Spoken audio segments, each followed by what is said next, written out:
Kia ora koutou, and greetings from Aotearoa, which is the indigenous Maori name for New Zealand. My name is Collin Bjork. I'm a lecturer in Humanities, Media, and Creative Communication here at Massey University in Aotearoa, New Zealand. And I'm really grateful to have the opportunity to present at this conference because actually right now I am away hiking in the backcountry, hundreds of kilometers away from the internet.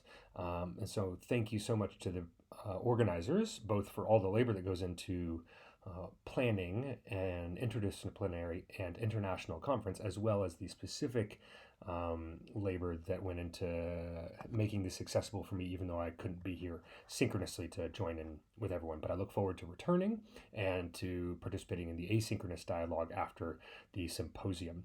Thanks also to the PhD podcast community and the Podcast Studies podcast, where I first heard about these events. I look forward to becoming a more active part of these communities moving forward. Thanks so much. So without further ado, let's get into Reimagining Justice in True Crime Podcasting. This is just a very brief introduction to some research questions and ideas that I'm thinking about right now. So the main argument, quite simple, is that the concept of justice is deeply contested in our contemporary moment. Don't think that's too much up for debate, and that true crime podcasting is a key discursive site where deliberation plays out about what justice means and how it can be achieved.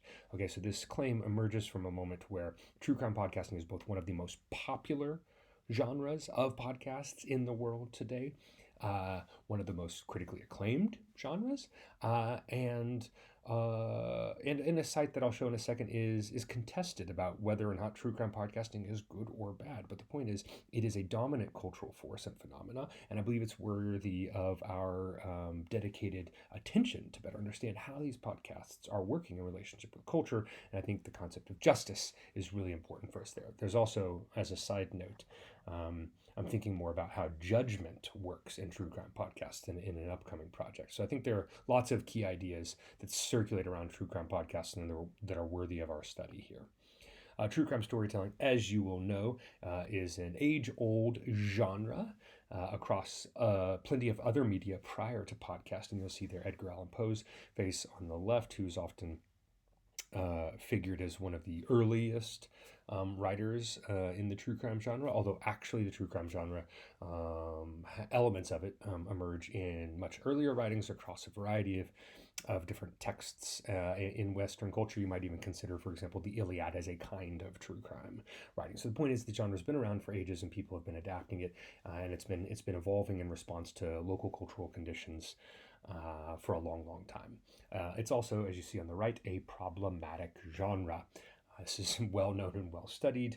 For example, the top photo there with the 6 women is a picture of Ted Bundy's, some of his victims, and the bottom is a photo of a woman holding a picture of 2 victims of the Golden State Killer. And so the point is, among the many ways that the true crime genre is problematic is its tendency to focus on the psychology and the psychopathy of a few often white men, with less attention paid to the victims, who in many cases are women, and attention more to individual actions rather than the larger systems that make possible the kind of killing sprees that murderers like Ted Bundy and the Golden State Killer were able to do. Yeah, these stories tend to look at individuals rather than systems in very problematic ways, tend to overlook marginalized populations, so on and so forth. So it's a problematic genre. This is kind of the cultural moment, a few elements of the cultural moment from which true crime podcasting emerges. And true crime podcasting is quite obviously a contested genre of podcast. I think these couple of quotes here from a recent Guardian article aptly capture both the public debate and the academic debate about true crime podcasting. Hannah Verdier asks, is this true crime podcasting, is it investigative journalism or is it exploitation? Which, very valid question, and some podcasts are doing one, some are doing the other, and some are doing elements of both. And She ultimately concludes, yes, there are cases when true crime podcasts go some way to finding justice. We see this, for example, in the locking up of prisoners who, or locking up of criminals who may not have otherwise been convicted, or the freeing of wrongfully convicted prisoners. But she ultimately complains that often justice takes a backseat in many of these podcasts. And I'm a bit hesitant to say whether justice or injustice is sitting in the front or back seat, but the point is there's debate about it. And at the bottom here, you'll see 5 of the more popular true crime podcasts, at least the American ones. And some of these have elements of the exploitation, some of them have elements of investigative journalism, some of them have elements of both. And get this, they're examples of the contested nature of true crime podcasting in our current moment. What I'm looking at specifically in terms of archive and case studies are true crime podcasts that look beyond just criminal justice and point towards other kinds of justice. Racial justice, indigenous justice, immigrant justice, survivor of sexual assault justice, climate justice.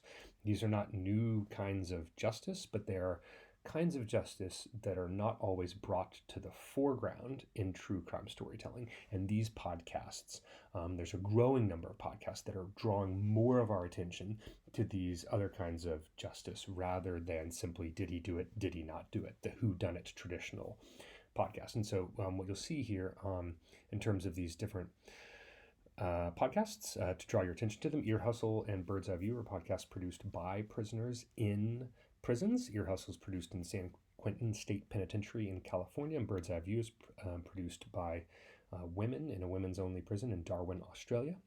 Also from Australia is the Messenger podcast about an immigrant who's held unjustly in an immigrant detention center for Australia that's housed in Papua New Guinea.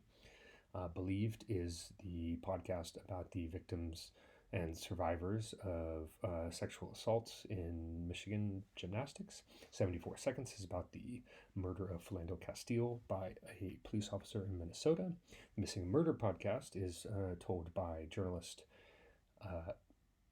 Cree journalist Connie Walker, who wanted to tell a story about Indigenous oppression, resistance, and survivance in Canada, but chose to wrap those narratives in the true crime trappings of the genre to reach a broader audience. And then the Drilled podcast is a podcast about climate justice and oil, among other things that uses some elements of true crime to tell its story. So the point is, the trappings of the genre are being repurposed and reimagined in interesting ways that I don't have enough time to go into in detail here, but that are doing some powerful work in terms of trying to shift how listeners imagine different forms of justice in true crime podcasts. As one final example, that's an important case study for me, Serial Season 1 versus Serial Season 3. Serial Season 1 is one of the most written about podcasts publicly in public discourse, and is certainly the most written about podcast in academic discourse. But almost all of those writings focus on Serial Season 1, the story of Adnan Syed and his imprisonment for the murder of his former girlfriend, Heyman Lee. But so few writings focus on Serial Season 3. And there's a key difference. Serial Season 1 focuses on the story of Adnan Syed. Serial Season 3 focuses not on an individual protagonist, but rather on the entire criminal justice system of the city of Cleveland, Ohio itself.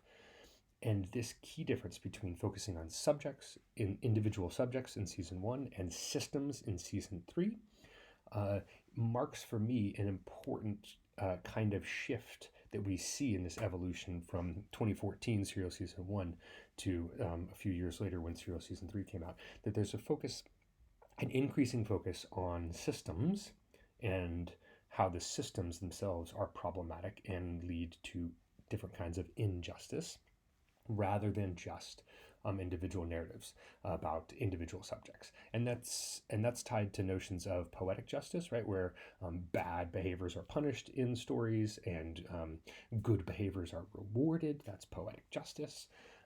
which is what true crime genre is often wrapped up in as a historical, traditional aspect of the genre, but there's an increasing turn when we focus on systems towards social justice initiatives. So this is a really key and important distinction, I think, that happens here between Serial Season 1 and Serial Season 3.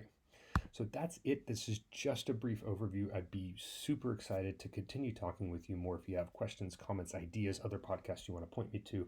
I would love to dialogue with you. You can reach me via email or Twitter there, and you can also check out my website. Thanks so much, and I look forward to watching your presentations.